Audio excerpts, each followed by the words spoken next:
Jadi kalau untuk peserta JKN semuanya setara gitu ya Mbak Desi. Jadi baik dia WNI, WNA, dia pejabat, dia karyawan. Nah, itu tuh semuanya sama.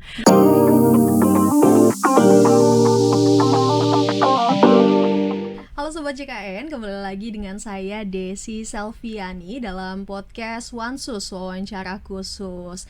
Nah, kali ini kita kedatangan bintang tamu yang cantik nih dari BPJS Kesehatan Kantor Cabang Jakarta Pusat, Mbak Mutia. Halo Mbak Mutia. Halo Mbak Desi. Ya, kita di sini mau ngobrol-ngobrol lagi ya soal pelayanan BPJS Kesehatan untuk masyarakat. Nah, ini salah satunya nih yang mungkin cukup awam didengar masyarakat, rata WNA, warga negara asing juga bisa ternyata Mbak pakai BPJS Kesehatan. Itu bisa diceritain nggak? Maksudnya gimana sih WNA bisa pakai BPJS? Ya, betul. Baik Mbak Desi. Jadi memang ini lumayan sering ya ditanyain sama Sobat JKN, kalau warga negara asing itu boleh nggak sih didaftarkan sebagai peserta BPJS Kesehatan? Nah, untuk WNA yang bekerja dan tinggal minimal 6 bulan di Indonesia itu bisa didaftarkan menjadi peserta JKN. Seperti itu. Berarti warga negara asing yang minimal 6 bulan tinggal di Indonesia ya, baik bekerja ataupun misalnya istrinya WNA dan sebagainya, itu bisa mandiri atau gimana. Nah, itu caranya seperti apa Mbak? WNA bisa daftar gitu ke BPJS Kesehatan? Ya, jadi untuk pendaftarannya memang masih dilakukan di kantor cabang. Jadi WNA itu memang kita butuh beberapa persyaratan ya yang harus dilengkapi oleh si WNA. Yang pertama itu pastinya paspor yang aktif. Nah, kemudian kita butuh KITAS atau kitab. Kemudian yang ketiga kita butuh surat izin bekerja atau izin tinggal di Indonesia minimal 6 bulan tadi. Nah, nanti akan dibantu oleh petugas di kantor cabang.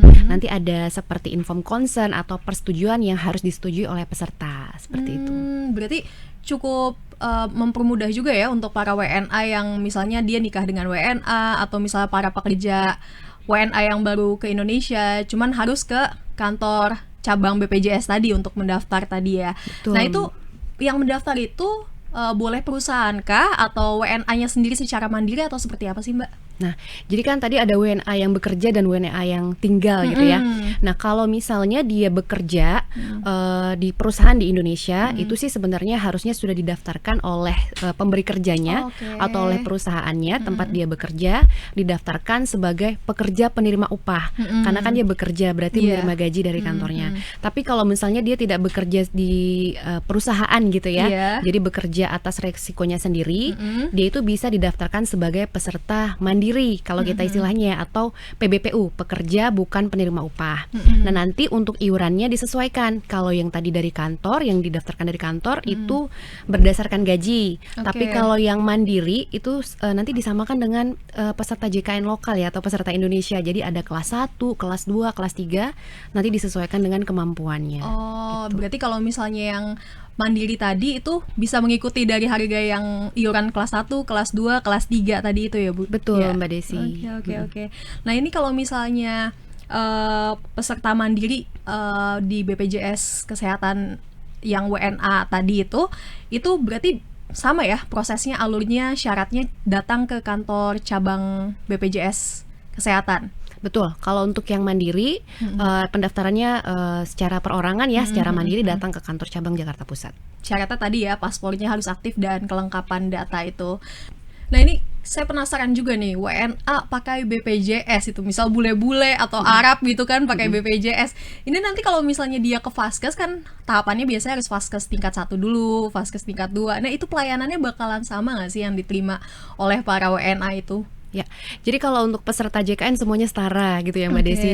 Jadi baik dia WNI, WNA, dia pejabat, dia karyawan, nah itu tuh semuanya sama. Alurnya tetap dalam keadaan tidak emergensi, datang ke fasilitas kesehatan tingkat pertama yang sudah dipilih seperti puskesmas atau klinik, kemudian nanti akan diperiksa oleh dokter. Kalau memang menurut dokter membutuhkan tindakan spesialis, maka akan diberikan rujukan ke rumah sakit. Wah, jadi baru tahu ya Mbak, kalau misalnya ternyata BPJS juga memberikan pelayanan untuk WNA, warga negara asing gitu. Jadi yang buat bule-bule misalnya yang sementara bekerja di Indonesia bisa nih mendaftarkan langsung tadi BPJS Kesehatan agar bisa mendapatkan pelayanan pelayanan kesehatan yang terjangkau ya Mbak ya.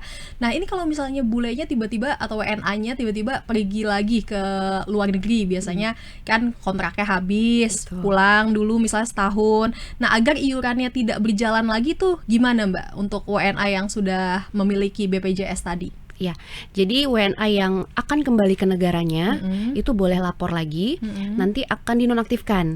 Jadi silakan dilengkapin seperti tiket keberangkatan, kemudian surat dari keimigrasiannya untuk berangkat, atau surat dari instansi atau lembaganya, atau kalau yang peserta mandiri boleh dilampirkan bukti bayarnya. Nanti kita nonaktifkan supaya tagihannya tidak tertagih lagi setiap bulannya. Berarti gitu. bisa dinonaktifkan sementara, nanti diaktifkan lagi ketika tiba di Indonesia lagi, seperti itu ya?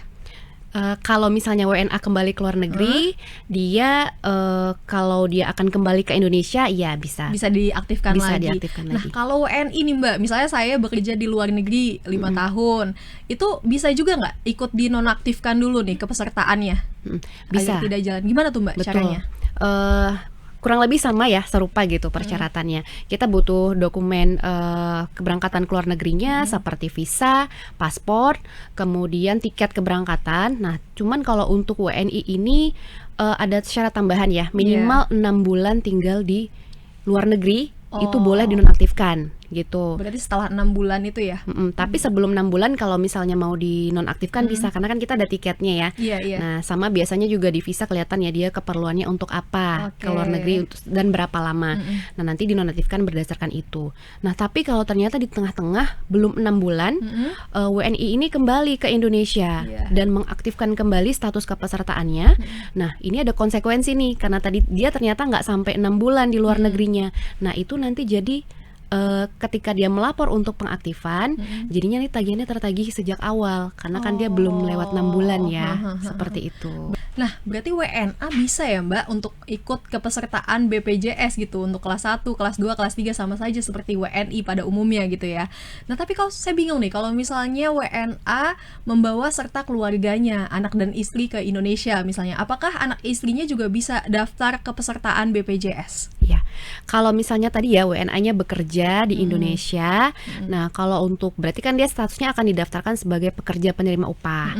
Nah, kalau pekerja penerima upah itu bisa menanggung istri dan 3 orang anak. Jadi keluarganya itu bisa didaftarkan masuk ke tanggungan si pekerjanya tadi. Nah, tapi kalau untuk pekerja ini pelaporannya dilakukan secara kolektif melalui kantornya ya, atau melalui HRD perusahaan. Nah, itu iurannya sama juga ya kalau yang pekerja? Kalau nanti pekerja iurannya itu berdasarkan gaji, termasuk kelasnya juga berdasarkan gaji. Oke, berarti sama juga kelas 1, 2, 3 tapi berdasarkan ketentuan dari perusahaan ya, seperti itu ya. Oke, kalau misalnya pelayanannya sama nggak? Mereka kan kalau di mobile JKN kita daftar harus pakai NIK ya. Nah, kalau untuk WNA sendiri seperti apa tuh, Mbak? Untuk mengakses mobile JKN ya? Nah, kebetulan kalau untuk mobile JKN ini belum bisa digunakan oleh WNA gitu ya. Jadi kalau untuk WNA itu bisa kita bantu untuk diterbitkan kartu identitasnya gitu ya.